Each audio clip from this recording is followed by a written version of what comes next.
The FBI just told us that, they've got a bunch of documents, but they can't give them to us because they're exempt because of an ongoing criminal investigation, and they cite the special counsel.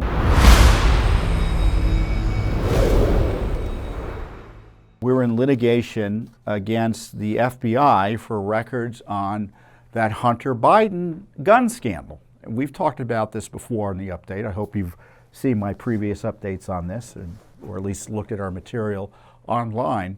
And on that case specifically was about this issue where Hunter was messing around with his dead brother's widow. And she got mad at him and took a gun and took his gun and threw it in a dumpster in Delaware near a school or a grocery place or something like that. And the reports by Politico and the Blaze was that the Secret Service leapt into action and that the FBI leapt into action to go evidently and vacuum up documents from the place where Hunter purchased the gun. So we sued for records of the Secret Service on that.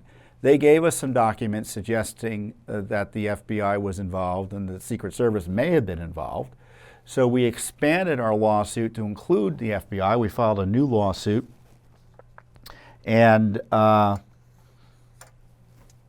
think we had filed the request in January earlier this year. And then we filed the lawsuit a little bit later. And the FBI just told us that, they've got a bunch of documents, but they can't give them to us because they're exempt because of an ongoing criminal investigation.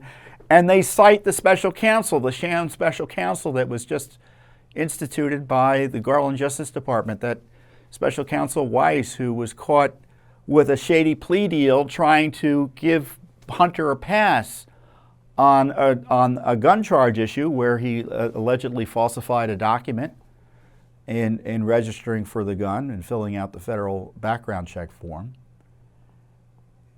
Now, what is the ongoing investigation is what I'd like to know. Are they investigating the FBI for intervening improperly in this case to help Hunter? Are they investigating the Secret Service? Who was involved in helping Hunter here? Are they investigating Joe? No. This is all an excuse to hide records that are inconvenient, because these records we began asking for in January, long before there was a special counsel investigation.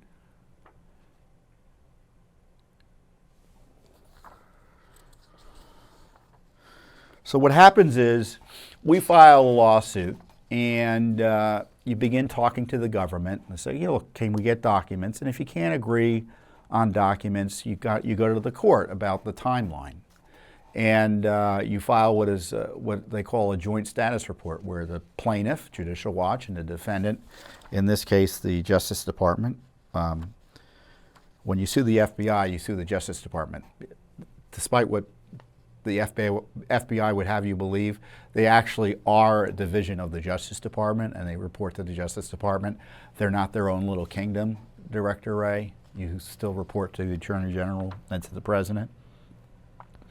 And we had asked for all records, including investigative reports, telephone logs, witness statements, memoranda, and firearm purchase documentation related to the reported purchase, possession, and disposal of a firearm owned by Hunter Biden discarded in a Delaware trash receptacle circa October 2018.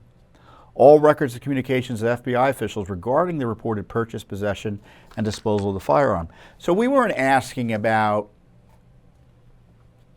the form he filled out. I guess in theory that could be responsive. We want to know about that incident, right? And they know we know. They know what we want. And instead, the FBI responds as follows. It claims it completed a search for records responsive to our request, but alleges an unspecified number, they don't want to tell us the number, are exempt from disclosure due to, quote, an ongoing criminal investigation. And this is what they say specifically. FBI has completed a search for records responsive to Judicial Watch's request and is currently processing those records.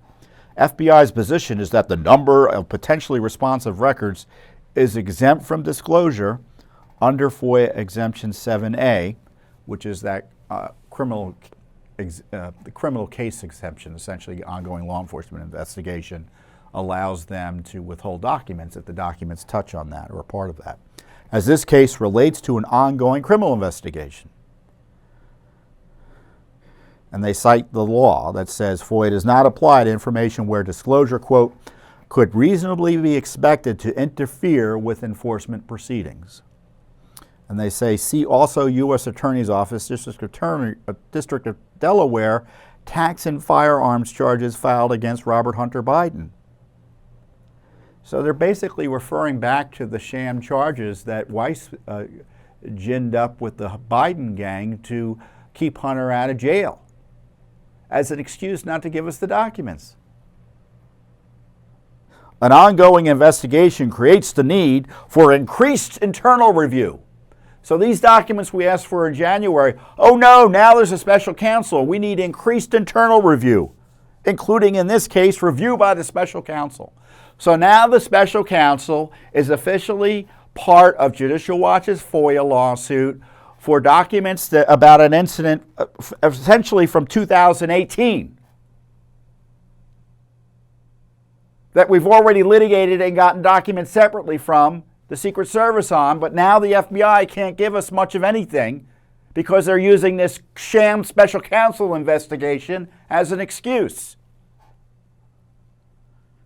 And in their defense, they say, well, this isn't even a significant public case because Judicial Watch wasn't asking for expedited consideration, which is just so silly legally. We don't need to ask for, quote, invoke magic words of expedited consideration when we file a FOIA. They're supposed to respond within a certain period of time. Essentially a month. It's now 10 months. Judicial Watch argues the Biden FBI is withholding information about the number of documents, as I said, they are hiding and whether any records will ultimately be released. This case is indisputably of significant public interest. It is also time sensitive. Judicial Watch has asked and defendant has refused to provide the number of potentially responsive records that need to be processed in this case. They don't even want to tell us how many records they're looking at. That's how corrupted this is. Without this number, plaintiffs can't evaluate, let alone agree to a processing time of 120 days. So they're asking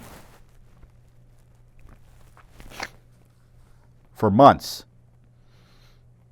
Because this case could proceed down several different paths, Judicial Watch believes this case may benefit from a status conference at this juncture.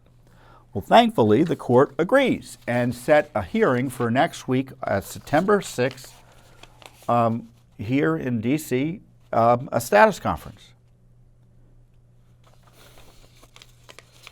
My quote in the case was, the FBI continues to stonewall on its reported cleanup operation to shield Hunter Biden from facing the criminal consequences of his gun scandal, this time using the compromised special counsel investigation of Hunter as a new excuse to hide records that we asked for back in January. Thanks for watching. Don't forget to hit that subscribe button and like our video down below.